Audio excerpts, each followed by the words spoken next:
हमें प्रभु की शरणागत होगी। उसी के निमित्त भक्ति जो है एक इम्पोर्टेंट रोल निभा। कभी प्रभु के नरसिंह अवतार की गाथा कह सुनाई, कई मत्स्य अवतार के प्रकटीकरण की गाथा सुना रही हूं।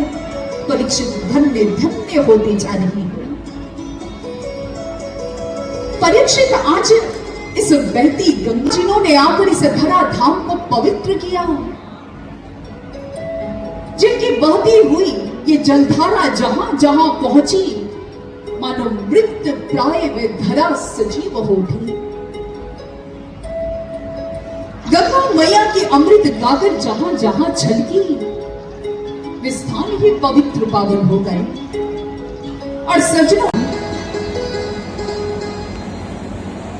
मां गंगा जिन्होंने आकर इस धरती को जब पवित्र किया, तो ये गाथा भी बड़ी रोचक है, बड़ी दिलचस्प है। आइए उस गाथा की ओर आगे बढ़ते हैं। कहते हैं महाराज सगर, जो कि इस धरती पर एकदा वे अश्वमेध यज्ञ करने का संकल्प करते हैं। जिस समय महाराज सगर वे अश्वमेध यज्ञ करते हैं, तो उसके और जैसे ही उनके नेत्र खुले, दादा सगर के 60,000 पुत्र अग्नि में जलने लगे। कहते हैं उनकी देह आवरण हट जाता है, तो होता क्या है? विनाश। और विनाश काले विपरीत बुद्धि, कहते हैं बुद्धि ही विपरीत हो जाती है, और यही हुआ सगर कुमारों के साथ। बिना सोचे समझे, बिना कुछ जांच पड़ताल किए, बिना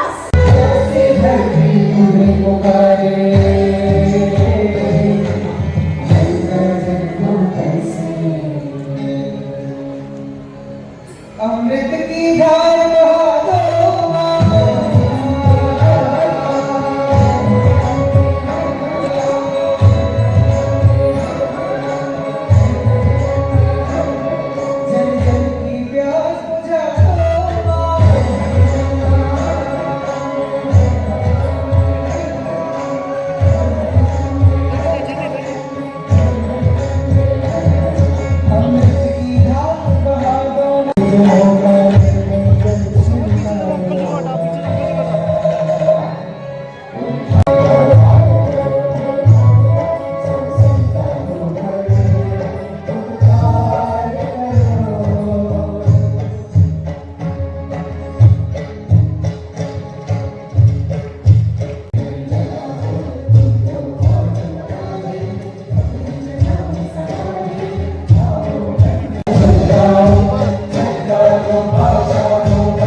भगवान शंकर को प्रसन्न किया और भगवान महादेव देवादी देव महादेव आज उसी समय अपनी जटाओं को विभेद कर खड़े हो जाते हैं। और जो भी माता गंगा आज कहते हैं कि आकाश से जो भी उन्होंने आज धरती पर प्रवेश का संकल्प किया, इधर महादेव की जटाएं बिखरी हुई है और वे बिखरी जटाओं में मां गंगा प्रवेश करती है और भगवान शंकर ने अपनी जटाओं को समेटते हुए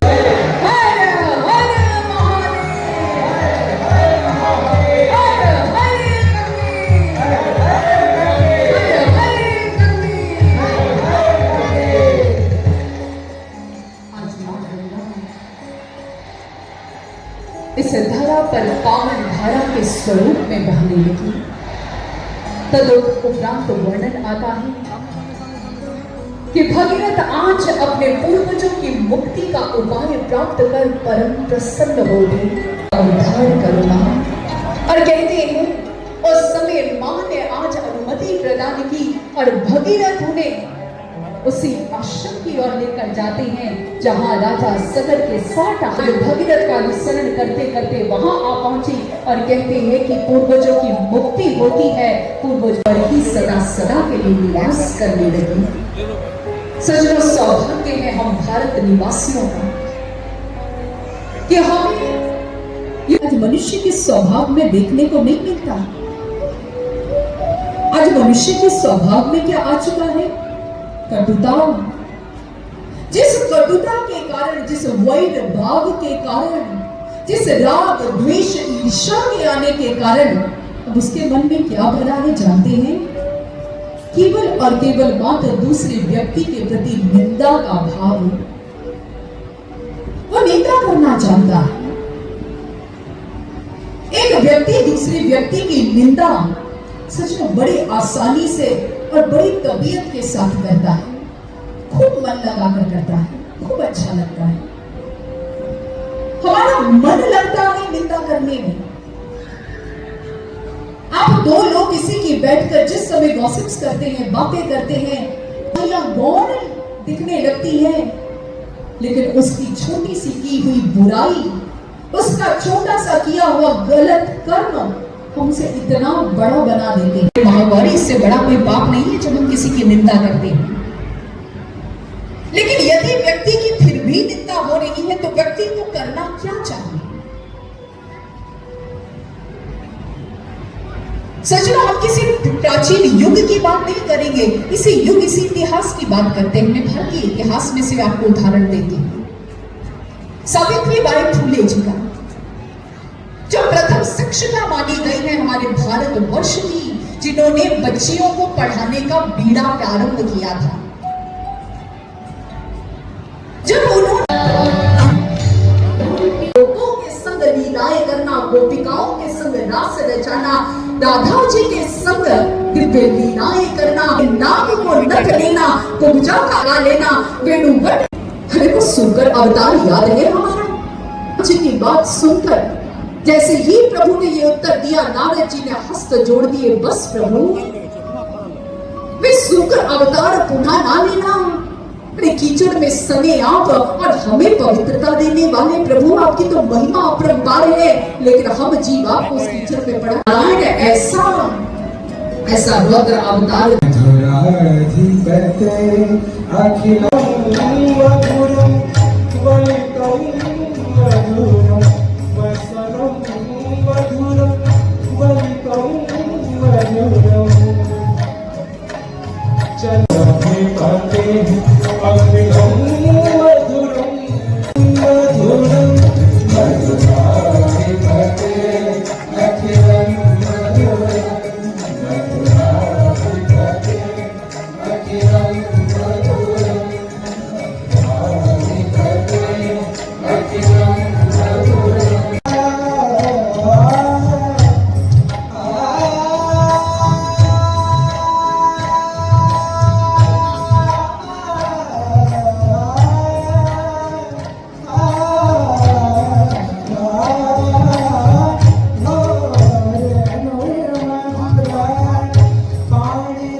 मथुरा का भी नहीं, अभी तो संपूर्ण संसार का भी अधिपति देखने को मिला। चाहे मैं बात करूं भगत सिंह, आज के युवा लक्ष्य भ्रमित नजर आते हैं। युवा ही क्या, आज हर व्यक्ति लक्ष्य भ्रमित है। खाना पीना सो जाना सब काम है। क्या लक्ष्य है आपके जीवन का? क्यों आए इस धरा पर? उत्तर है, कबीर दास जी ने बड़े खड़ी वाणी में 5 प्रश्न पूछे, एक का भी उत्तर शायद आपके पास नहीं हो। बड़ी ठोक के उन्होंने ये बात पूछी, तुम हो कौन, कहां से आए, बसेरा। ये 5 प्रश्न है सज्जनों, आपकी 5 उंगलियां आपसे यही प्रश्न करती है। उत्तर है लक्ष्य ही नहीं। एक बहुत अच्छे थिंकर हुए हैं, उन्होंने कहा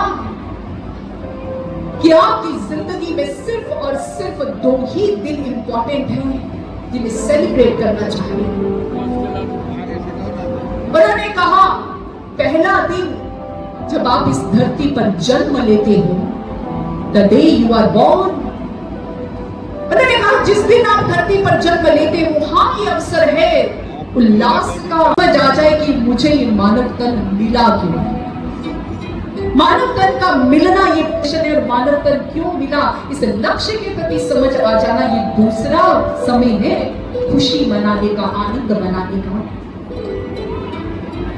सच में हमें भी लक्ष्य के प्रति कटिबद्ध होना होगा।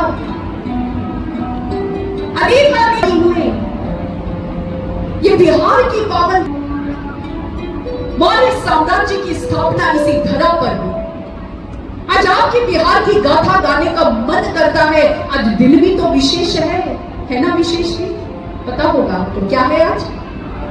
बिहार दिवस है। एक बार जोरदार ताली अपनी इस मातृभूमि के लिए बजाइए, जो हृदय से अपने बिहार को प्रेम करते हैं, अपनी मातृभूमि से प्रेम करते हैं। और जोर से, और जोर से, और जोर से। सचमुच ये दिवस याद कराने आया है।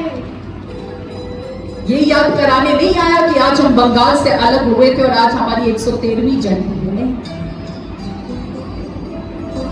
अब एक लेगेसी मिली थी, एक विरासत मिली थी। बिहार की भूमि को शत शत नमन करना चाहती हूं। ऐसी धरा जहां मौर्य साम्राज्य की नींव पड़ी, जहां चाणक्य जैसे चिंतक, जिन्होंने मात्र अपने बुद्धि कौशल से, अपने धर्म के दंड को हाथ में लेकर अपने लक्ष्य के प्रति अपनी कटिबद्धता से धनानंद के साम्राज्य की चूलों को हिलाकर रख दिया। एक साधारण से गडरिये के बेटे को राजा बनाकर रख दिया।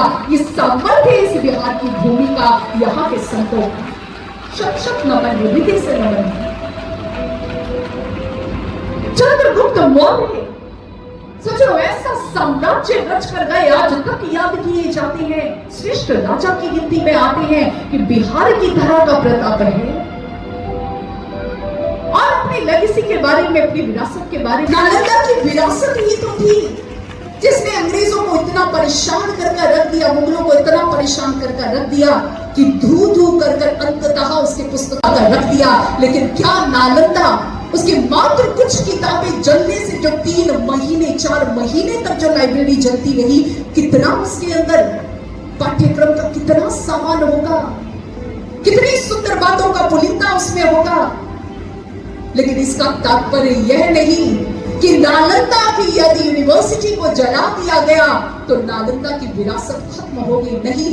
तो आज भी अपने उसी भाव के संग सचनो खड़ी है और आज भी अपने पुरातन इतिहास की गाथा को गा रही है, जो अमिट हो चुकी है, इतिहास के पन्नों पर अमिट हो चुकी है, स्वर्ण अक्षरों में लिखी जा चुकी है, स्वर्ण अक्षरों में लिखी जा चुकी है। ये बिहार है हमारा। सचनो ये वो भूमि है जिसने अनेक क्रांतिकारियों को पैदा किया। ये वो भूमि है सजनों जिसने आंदोलन, स्वतंत्रता के संग्राम में भी अपना सहयोग दिया। इसलिए आज बिहार दिवस पर सजनों अपनी मातृभूमि के लिए प्रेम आवश्यक है। लेकिन मैं सिर्फ इतना नहीं कहूंगी कि आप सिर्फ बिहार से प्रेम कीजिए, नहीं। हम कहीं जातिवाद में बट कर रह जाएंगे, नहीं।